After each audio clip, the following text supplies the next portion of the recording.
Chinese culture is a strange thing indeed. She found out the day her first came tearing, screaming, and mewling out of her womb, tiny, unformed fingers clawing at her insides. The doctors and nurses crowded around, strange and deformed in her pain-fueled haze, babbling things that she could not hear.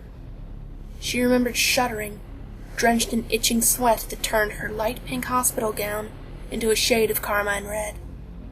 She let the congratulations wash over her, the excited exclamations of her husband pulling her from much-needed sleep, needling at her, drawing her mind long and tired. She took her turn of clutching the baby, cooing softly at it as quickly as she could, before she passed it on, swallowing down the rising vomit that clogged her throat, attempting to right the spinning room through sheer force of will. Then, it was thrown onto her lap. Her scream of disgust pierced the sterile operating room, jolting the sleeping child into its first wails. She looked up, searching for the source of this outrage, and her eyes met two beady pupils staring at her, behind a surgical mask. It was a short man, dressed in hospital blue, his long fingers steepled together at his waist, his eyebrows suggesting a smile hidden behind the white of the cotton mask. A long silence dominated the room, broken only by the insistent crying of the newborn flesh and the low hum of the air conditioning. Eyes traveled quickly back down to the red, pulsating mass of bloody flesh in her lap, and then back again to the shriveled doctor standing at the foot of her bed. "Eat is good for you." "But why is it raw?" "Just eat is good for you and the baby." Ryan just stood there, a forced grin frozen on his face. He said nothing. He wouldn't. He actually believed in this Chinese nonsense. He reached out, a claw swimming through the open space between her and him, and grabbed her hand. He squeezed it, once. Her other hand shook as it edged toward the battered metal plate, slipped slightly in the pooling blood, and finally managed to clasp around the oozing organ, picking it up. It squelched in her grasp. Small showers of blood dripped from it, slipping from the cracks between her fingers and back onto the plate, merging with the symphony of expectant silence in the operating room. It smelled disgusting, loathsome. It smelled of fresh blood, of rotten flesh, of old torn clothes soaked in vinegar. It smelled like fresh fish gutted and smashed with a spoon. It took all of her willpower not to throw up there and then, to keep the vomit hidden deep within her throat, to gulp it down. Eyes were watching, waiting. She had to do it.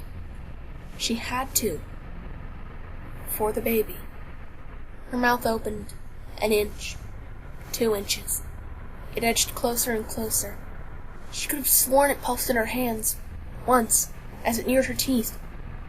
The stench invaded her nostrils, piercing inward like a jagged spear, and she gagged, lurching forward. The piece of flesh squelched again, popping from her grasp to splash down on the plate, throwing rivulets of blood up onto her face, allowing her the sensation of cold liquid snaking its way down her cheeks. Still, no mercy. Nothing but the same waiting silence. She picked it up and held it against her face.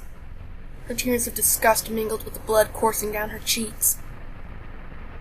She looked at the lump of flesh that had forced her to do this, and she found that she hated it. How strange. And as she experienced this new emotion, almost unknowingly, unwittingly, she bit into the placenta. She had known by now what it was. She'd known all along that she had to eat it, that it was customary. She had wished it wasn't, upon finding out, that she had a say in the matter. Placentophagia, the practice of eating the placenta, was purported to help stem postpartum depression, contract the uterus after birth, and give back to her the life source that she had shelled out. The doctor had said so. She still didn't want to. She had thought it would have been disgusting. It wasn't. Her teeth pierced the livid red flesh of the organ, breaking apart stretched skin, and into the pliable flesh beneath, she instead experienced ecstasy.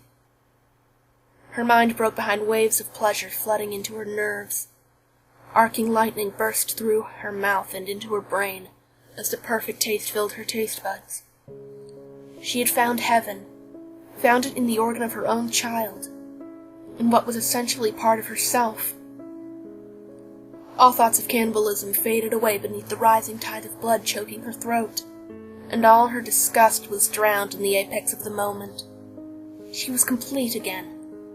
Hungrily she wolfed down the rest of the placenta, each bite sending shudders and shivers down her spine, causing orgasmic delight to rack her weak, tired body. By the end, she could barely move, but the smile that was plastered across her face threatened to tear itself in half. She had never felt better. The erupting cheer faded into the background. Everything did. She felt ashamed afterwards, of course, as Ryan joked with her about how she looked like she was really enjoying the after-labor meal. She hadn't dared tell him that she had.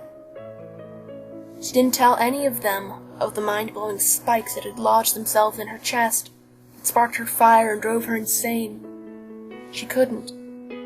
Instead, she just smiled and nodded, joked back with her husband, throwing small talk around the room as she tried to erase the memory from her mind, to forget the pleasure that she had experienced, to drive the hunger away. But it came back, a few weeks later, tearing at her insides with pure, maddening desire. She fucking needed it. More badly than she had ever needed anything. She drew into herself, trying to control her urges, to chain the beast, but it was useless. Ryan thought she was suffering postnatal depression, had asked kindly about it. What could she say? Her silence continued. It went on like this for days, weeks. She cradled her child absently, ignoring its cries as she screamed inside, drowning out the piercing wails with her own desperate pleas for the madness, the hunger to stop. It went on until one day she could take no more. She found herself alone that day. Ryan must have gone out for drinks with his buddies. She was alone with the baby, feeding it her precious milk, enduring the needling pain jabbing at her breast as the hungry child tore into her nipple. Her life-giving fluid spurted out sporadically, tiny drops flecking the chin of the hungering monster. Minute amounts of blood bitten from tender flesh mingling in with the milk. She stared at the child, transfixed, as she wondered, what if her hunger... What if... She had no time to think. The scraping against the back of her head had started again, the aching of her jaws and the tightness in her chest. She reached out with her left hand, her right still clutching the baby, holding it against herself, trapping it with nowhere for it to run. Her fingers closed about the fleshy, tender leg of her child, pulling it upwards with agonizing slowness. The baby continued to suck at her, to drain from her. She wondered, for a brief moment, if it was a sort of poetic justice, as her teeth bit into the milky white skin, her canines puncturing the epidermis, and flesh found its way into her mouth.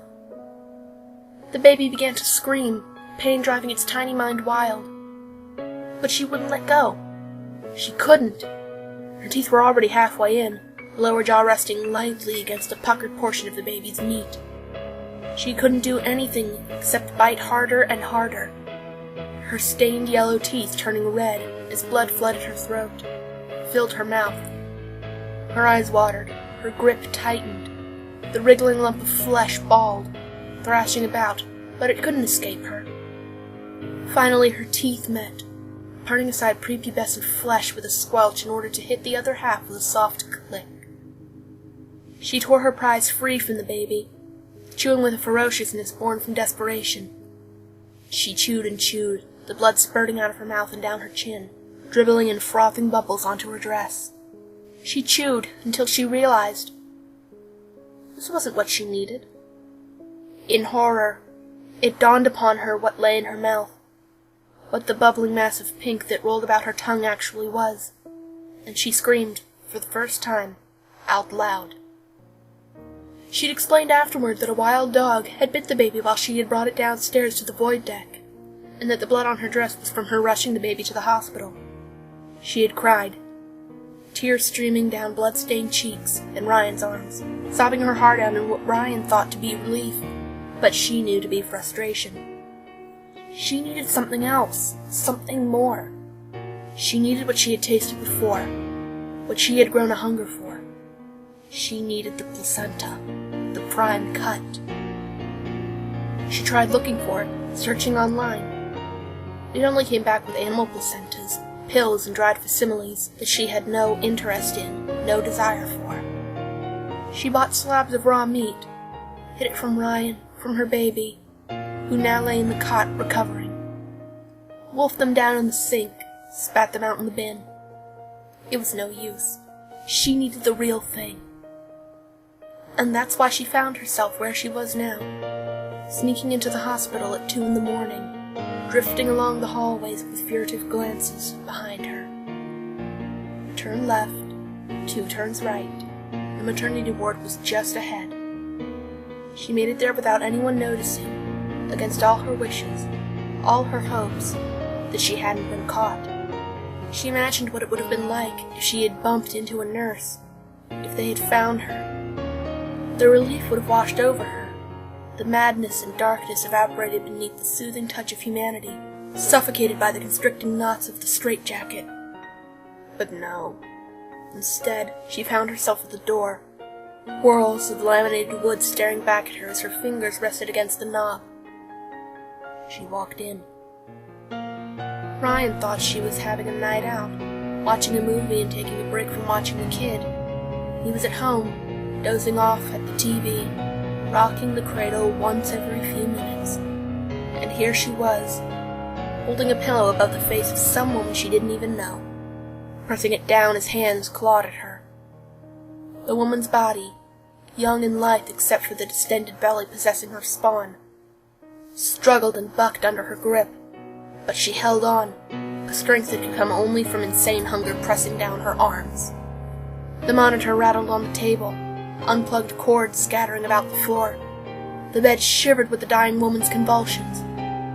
Her grip upon the pillow softened as the woman struggled less and less, until finally the flailing hands fell limply against the sides of the bed. The room was silent, except for her panting, interspersed with mumbled apologies and hungry growls. Her hand gripped the scalpel, tightly, pilfered from a small room adjacent. Her knuckles were white, barely visible in the dark room, trembling as her fingers dug into her palm. She moved closer to the corpse. Her hand touched upon the protruding belly, feeling about. Thud. She felt something move with a jolt. The spawn. The woman's larva. It still lived. She was supposed to feel remorse now, as if one life taken was fine, but 2 had crossed an invisible line. She was supposed to hate herself. Instead, she raised the scalpel high, cheek-burning smile splitting her face in 2, frame shivering with anticipation. And she plunged it down as she prepared to dine once again.